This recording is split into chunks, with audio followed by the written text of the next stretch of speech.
Just want to say off the bat, I was having some audio problems, so the audio might sound funny depending on what segment it is on. Sorry about that ahead of time. Hello, Internet, and welcome back to JL Plays. This week's playlist: Superman and Lois, and Boss Level. Finally, Boss Level.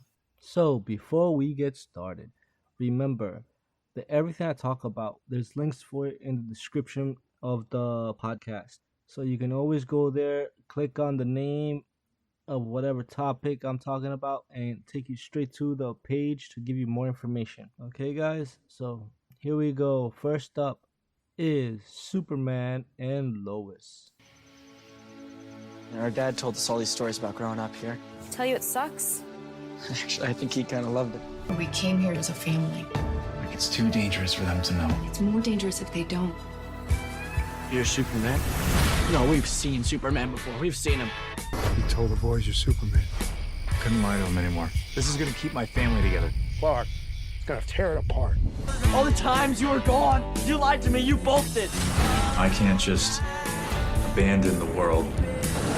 The world will always need Superman. Right now, this family needs you more. And that was from the trailer of Superman and Lois. I hope you liked that little bit of the trailer. Now, for me, I just saw the first episode and the second episode. So let me start with the first episode. It was extremely enjoyable for what it was. Right off the bat, they don't waste time. They show you Superman doing Superman things. They give you like a 10-second explanation of where Superman comes from, which is okay, whatever. Or that's your origin story right there. And then from there, we see Superman flying around, saving people, save this little kid. Kid goes, "Cool costume." He goes, "Thanks, my mom made it," and he flies away. It's really sweet and heartwarming. And so far, from the whole beginning, I'm like, okay, I'm enjoying this. I'm really having a good time with this. So far, it starts out very well, very strong. I'm like, okay, so they spend all the money on Superman stuff in the beginning, so you probably won't see through the rest of the episode. But you see Superman do some Superman stuff one more time and two more times in the episode, in the middle, and then towards the ending. And the writing here is extremely well done for the CW show, considering like when I was talking about Batwoman, it's just propaganda from that show. Just this is how you need to feel. This is just telling you a story, which is what we need. We don't need people telling us how to feel. We can figure that out for ourselves. This is just telling us a story, which is what I want to see from my superheroes. I want to see a story. And here so far we have a decent one. And I hope it continues this way. But unfortunately, because Superman in this has two teenage boys, he's gonna have to deal with teenage angst, teaching them and making sure they don't get into trouble. And if they do, helping them out, teach them how to use their powers. And teaching the emo kid, because he's the one that shows his powers first, that because if you watch the series, you find out that for the emo kid, he's pretty much been an absentee father, so he feels neglected, he feels abandoned by Clark. And but the other brother, he's dealing with it fine. He's the jock of the school. He's upbeat. And the emo one is just exactly that, emo. Like, we don't need an emo kid. We could just had a normal family dynamic. We didn't need to have two freaking brothers. First of all, they're twins, but yet they look nothing alike. Hey, I love how they go, "Oh, where are the twins? They're supposed to be twins." One has curly black hair, the other one has straight blonde hair. How the heck are these kids twins? Like, Lois, the actress that played Lois, doesn't have blonde hair. Clark definitely doesn't have blonde hair. And This kid all of a sudden has blonde hair. Like, what the hell? Or you'd be like, oh, maybe it comes from Lois's family side. Nope, it doesn't, because they show her pops. Her pops doesn't have blonde hair either. So yeah, this is just like, I guess this is the best actors they could come up with. They couldn't even dye this kid's hair black, or at least a dark brown or something, to make him look like he's part of the family. There is something as dye jobs. Actors have dyed their hair before, so why can't this kid do it and dye his hair black or brown? It's like, come on. These little things, these actors seem to be getting pampered these days, man. Actors back in the day used to do whatever it took to make sure they look right for the role and proper. These days, they just hire somebody that's able to act good enough and put them on screen. As long as they look good and they can say the lines well, they'll put you on screen. It's like, ugh, freaking CW shows, I guess. But besides that, the acting is done well. The actors are very well. I do like the guy that plays Superman. I do like the lady that plays Lois. And then you have um the main bad guy of the guess of the season, which is Luthor, which is Lex Luthor, but it's not Lex, it's Captain Luthor. They introduce him as Captain Luthor, and he's from an alternate Earth. And if you follow the CW shows, you know that there was crisis happening a few years ago. Right now, this family needs you more. And people from each reality got put into this reality, and this Luthor is from one of those realities. So Captain Luthor is, in this one, he's black, which is okay. That's cool. That's fine. But what I want to see is if this guy can pull it off, right? His name is Wole Parks. So he's been in other things before, which I've never seen. So I do not know how good his acting is, and you won't know from this first episode either, because they pretty much don't show him acting. They just have voiceover. It's just him voiceover. He's in a mask the whole time, and then when he does take off the mask, it just fades out, instead of fading in. So there, but yeah, he comes in.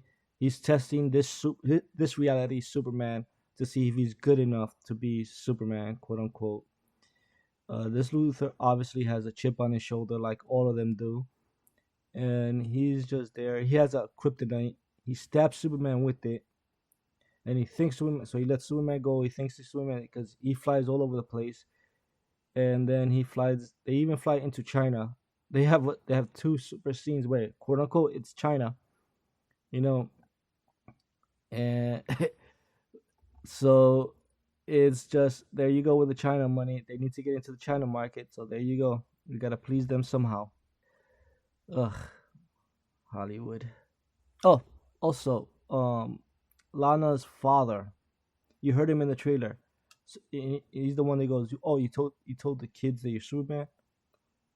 Yeah, that's Lana's father. He knows that Clark is Superman, and he's Superman. Clark is constantly helping out General Lane, who is constantly calling him. Like, he has the little high sonic thing that he gives to Jimmy Olsen when he's ever in trouble. He just turns it on and Superman goes straight to him. So this is that he has one of those, and they and the whole first episode is just Clark finding out. Also, let's just get this out of the way. Martha in this, if you're wondering, Martha Kent, she ends up dying in this episode. That's why he moves back into the farm, because he finds out that Martha was helping all these people with by remortgaging her farm that was paid off. Now Clark is gonna take over and try to pay off the mortgage so he could keep the farm back and keep it in the family, because this evil corporation, I forget the name. It starts with an L. Also, just Just they just happen to be what started with a L. So go there. So that's probably a Luther corporation also somewhere, some way somehow. It's a Luther corporation, which I find kind of interesting. I just realized this too while I'm talking about this, that this takes place in the same universe as Supergirl, and Supergirl already has a Lex Luthor. So that means this is a second Lex Luthor in this one planet. That's very interesting. I wonder how that dynamic is going to take place. Are they going to have a crossover between both Lexes? Ooh, that's going to be interesting because I really grew into Supergirl's Lex Luthor. He was really good. So this is going to be interesting. Hopefully, it works out where at some point they both meet and they both come up with a plan, or one just tries to stop the other. It'll be interesting if they actually do that, but we'll see what happens in this season or even in future seasons. But so far so good. The first episode, it was really well done, really well crafted for a pilot. It wasn't beating you down with too many contrivances. Like I said before, there's something about pilots I really don't like, but this is one of those pilots that they actually made it feel like a normal episode, which is what I wanted. Even though it still had the whole, oh, let me introduce the bad guy, let me introduce these kids. But for the most part, it did feel like a typical episode instead of just an actual pilot, which was really good. It's almost seeing this pilot gives me hope for future pilots and for future series to come, where I can see it entirely just being like just a normal episode and starting from there. I think that'll be great. So that'll do it on my thoughts for episode 1. Now let's move on to episode 2. Now episode 2, I think, took it up a notch, and I do appreciate it. Now we see who this Lex Luthor is. We find out all about him. We find out what his goal is and why he's so intent on destroying Superman. And also, you find out what's going on with Lois and the new owner of the Daily Planet, being Morgan Edge, and how he runs everything. All he cares about is clicking, and he will not run anything negative about himself. And then we also go into Clark and his youngest son, and how they go into the Fortress of Solitude. He shows them the world that Clark is from and why he's Superman, and talks to Jor-El, and it shows him the crystal, which I found, quite honestly, most disappointing thing other than the over dramatic crap with his younger son having his temper tantrums was the Fortress of Solitude. That was the most underwhelming Fortress of Solitude I have ever seen depicted on media. Absolutely the worst. It looked like a bear cave with a podium in the middle. That was it. I'm like, that's the fortress? That looks horrible. That is horrific. You couldn't mock up a drawing and just put it as the fortress? Like, that is so bad. Or taking the Christopher Reeve Superman, just taking that still shot from the movie and put that as the fortress. Come on, you could have done so many things. That looks so disappointing for me. Hopefully that's just like a facade, and he shows them there's more of it later on in the show as the series progresses. But as for now, that is beyond low budget. That is student film budget as far as the fortress is concerned. Enough of that though. Yeah, the teen drama with his sons and how he feels and all that, for me, is, I honestly hate that type of stuff. It just feels as the writers are desperate for it just feels forced. That's the best way I could describe it. To me, it feels forced. It feels like it shouldn't be that bad. Considering you have one brother that's well adjusted, the fact that this one isn't just makes it even more of that feeling that is just forced. Like, all right, we got one good adjusted brother. What should we do the other one? Oh, let's make him emotionally unstable. So you don't know where he's gonna end up. He's gonna be a bad guy. He's gonna be problems. Let's give him conflicts. Like, school conflict alone with high school would have been enough for any show. Giving him this angry attitude, drama, BS against Clark is just over the top. For me personally, if I was doing this, I would have not even made that. I would have been like, I would have had him like, yeah, I'm upset with you because you lied to us all these years, and you constantly leave us for the fact that you want to be Superman and want to save the world. Find this out now because we had this accident. Otherwise you would constantly just been lying to us. If I didn't have this accident, if I didn't show my powers, or the fact that I didn't show that I had powers, you would have kept lying to us. Yeah, I understand getting mad for that, but the anger he's showing, it's so over the top, it's so over dramatic, and from the previews and for the next episodes, it just continues with that over the top drama. Kids already have it bad enough when it comes to school, the stress of passing grades, and then he's gonna be stressed of having or not having his powers, not knowing if they're gonna manifest again. That's enough pressure for this one child. You don't need to make him even emotionally inept as it is.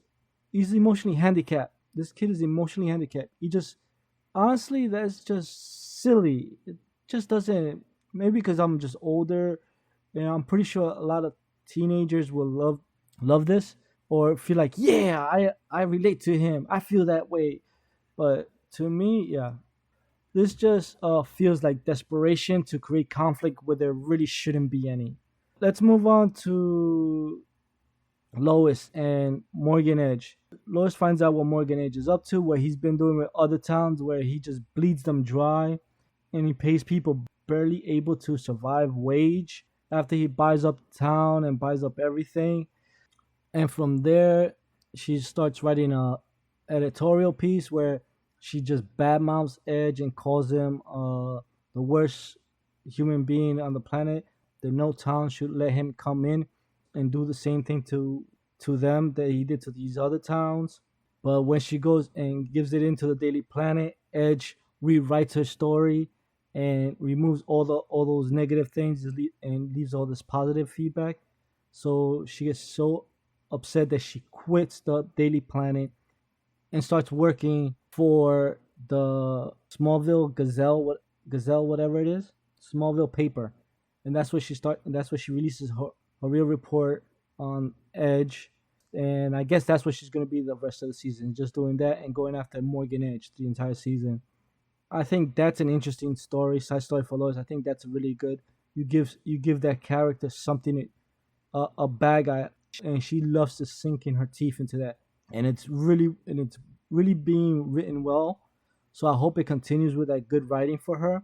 That's to say, this is CW, and things usually go downhill after the first 3 to 4 episodes, or even after the first season. We'll see what goes on from there. And finally, let's go on to Superman and Luthor. Especially Luthor. I really like this Luthor. I said when I was talking about episode 1, I wasn't sure where they were going with him, but episode 2 really showed me a good, interesting Luthor take. There's a reason why he hates Superman. There's an actual reason for Luthor hating Superman. I love that they gave him an actual reason other than just being jealous. Jealousy is not a reason to freaking hate Superman.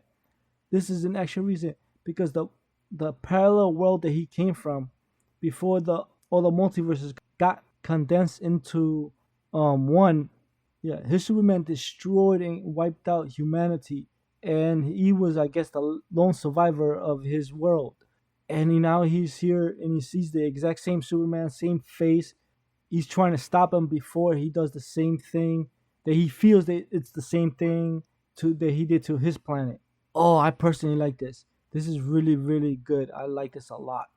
And now he's gotten into General Lang's kind of confidence, or inside his head, more than confidence, about Superman could snap at any moment and become evil. He's playing on Lang's fear of Clark and what he can do. I guarantee there's going to be face to face between this Luthor and General Lang, and they're gonna have a talk, and he's gonna tell him exactly what his Superman did to his world, and that this Superman can actually do the same thing and become as evil as the Superman in his world did. Which obviously we know that that would never happen because our Superman is pure-hearted, good as good comes. No one is more righteous than this Superman, and I honestly can't wait to see the rest of the episodes that I've been back cataloging because I like to binge watch a lot, so I just watch them after. From here, I think that's it. I've been talking about this for longer than I thought I was. So next up is the main event. It's boss level. Let's go, baby.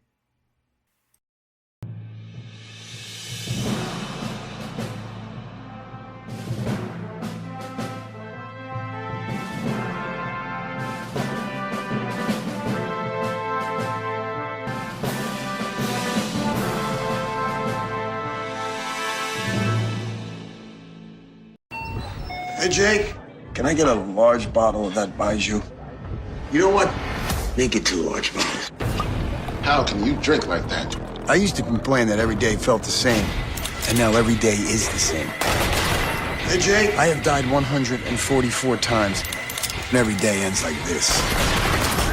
But it doesn't matter. Not when you've lost everything you've loved. Renter, man who's had me killed 150 times. The power to rewrite history is mine. Heads up. I know everything that's gonna happen. One thing that never changes? What's up, pretty boy? Bunch of assholes killing me for reasons that remain a mystery. I am Guan Yin, and Guan Yin has done this. Okay, and that was a snippet from the trailer of Boss Level. As you might have gathered from the trailer, it is a Groundhog Day style action flick. And what can I say about this movie other than I love this movie. The movie is so ridiculous, so over the top. It was just fun popcorn. Just everything go wacky movie. It stars Mel Gibson, Frank Grillo, Naomi Watts, and a special guest appearance by Michelle Yeoh. Yeah, this cast is so much fun to watch. And one of my favorite characters is by Selena Lowe, who plays Gwen Yin, and you heard her at the end of the trailer that I played. Yeah, that line, "My name is Gwen Yin, and I did this." It came out of nowhere for me, and it was hilarious because it's truly over the top. It's over the top delivery. It's over the top camera work. The stunts are great. But again, let me get back to the main purpose of the film. Frank Grillo is an former super soldier type of thing where he quit the military. He retired because the military got him because he kept choosing the military over his family. He got divorced from his super intelligent wife, who is a brilliant scientist, and he has an estranged son. And also, his ex-wife works for Mel Gibson, the leader, the main bad guy of this whole film. And yeah, it goes from there and then Mark Grillo ends up. Oh, sorry, not Mark. I keep saying Mark.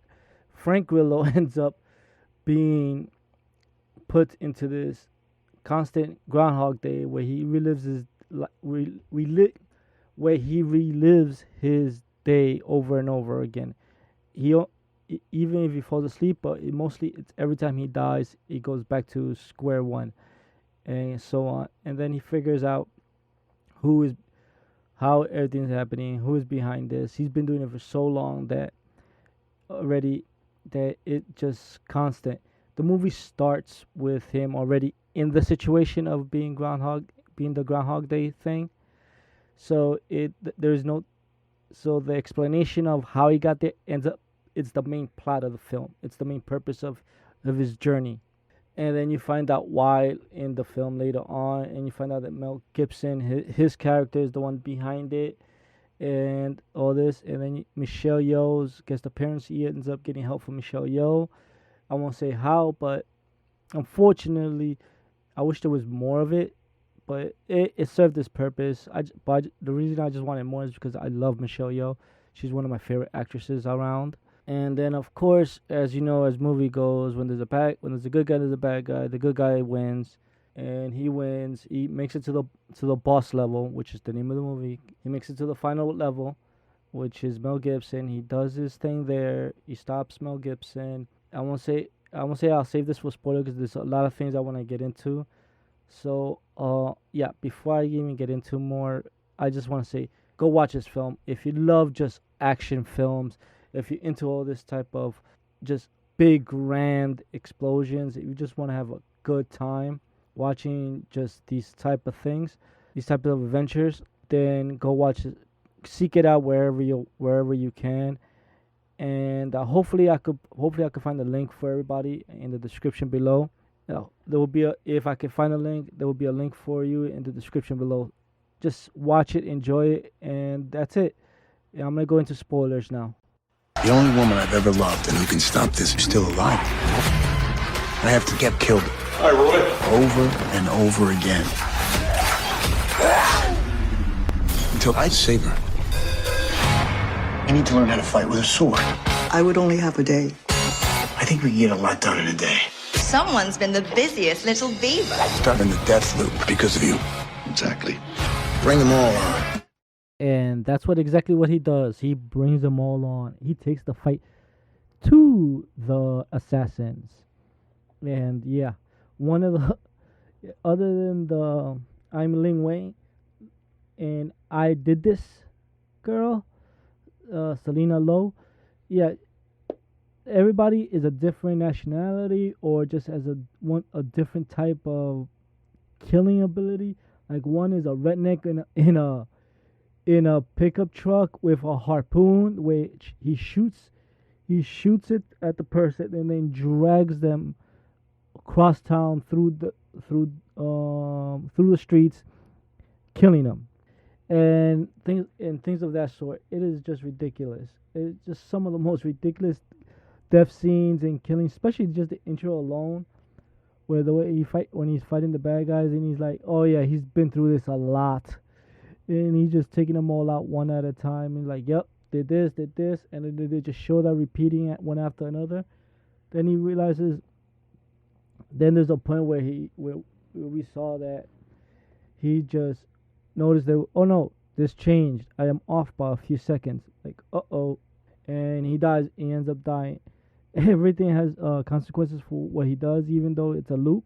He can die early or die later, like most of what goes on in the film. Like I said, it's a Groundhog Day film, and it's brilliantly done. Except for again, with this movie, they tell you how and why he's able to relive the whole situation over and over. It was a experiment done by his wife, thanks to Mel Gibson, that funded it, and he wants to go. What do you want to do? He wanted to go back in time and take over the world. He wanted to be a god or something of some sort. Mel Gibson is just a crazy bad guy. It's just insane. Yeah, I understand there might be a lot of people out there that may not like Mel Gibson because of what he said about Jews or whatever. Not whatever, but what he said about Jews is just, honestly, yeah, as a person, I probably would never be around him. He's not a person I would hang out with. But as an actor, I can't stop watching him. Homeboy is just killing it. He doesn't phone it in like some big name celebrities do when they get enough FU money. Yeah, he's not phoning it in when he's acting. He's actually wants to act.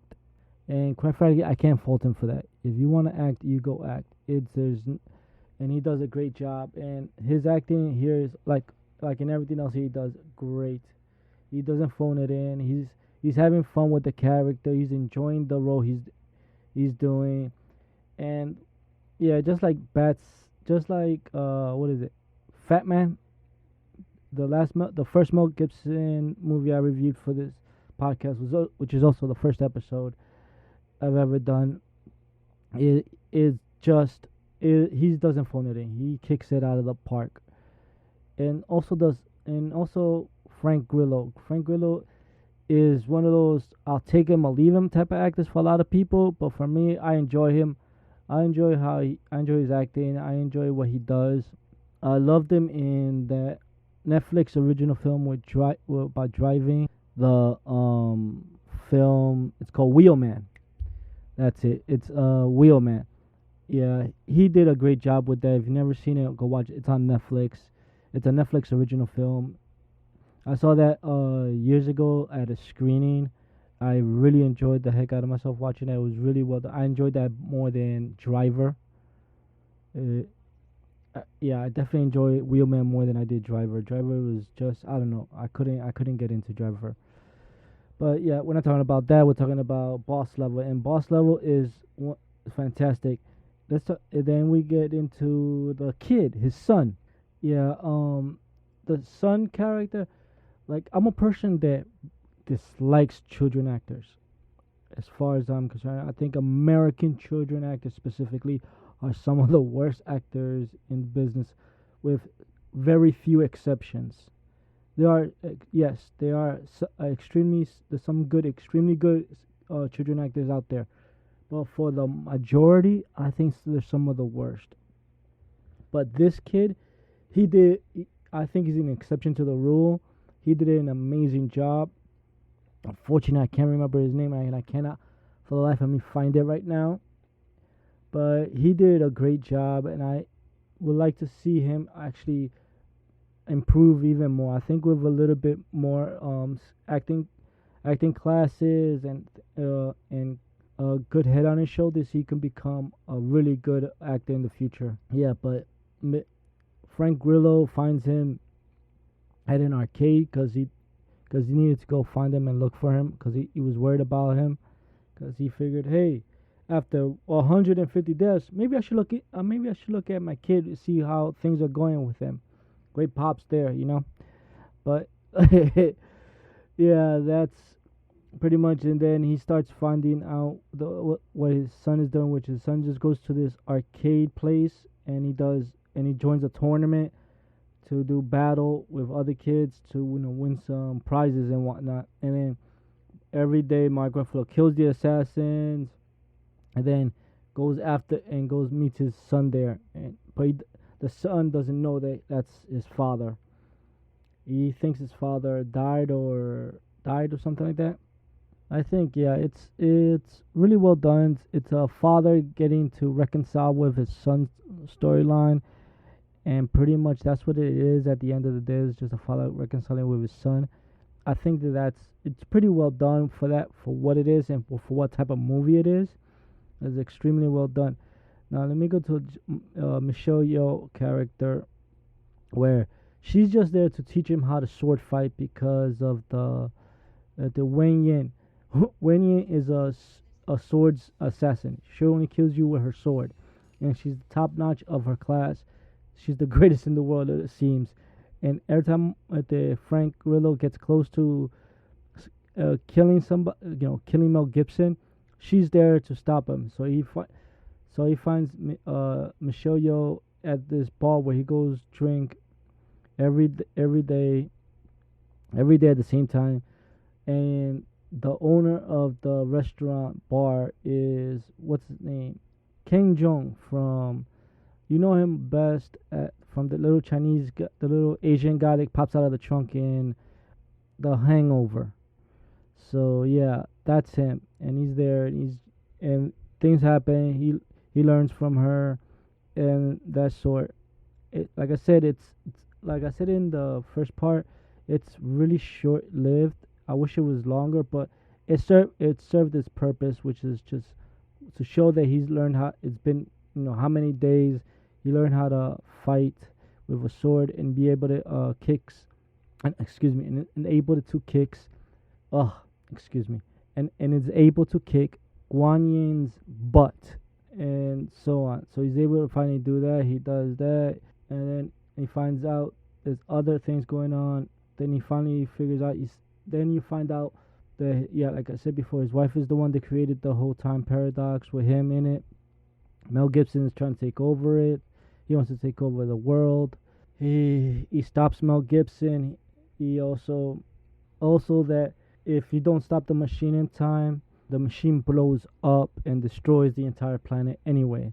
So it doesn't matter if he lives or dies with the assassins or with Mel Gibson killing him. The machine blows up and he still ends up dying.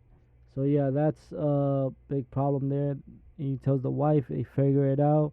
He's able to stop it, and then they live quote unquote happily ever after. And that's my review for Boss Level. This is a bit longer than I wanted to, but yeah, it's a great film. It's a great action film. I loved it. I hope you guys enjoy it and go watch it. It's great. Thank you for your time. So please, if you have anything to say, comments, whatever, just email me at jlplayspodcast@gmail.com. Thank you. I am Guan Yin, and Guan Yin has done this.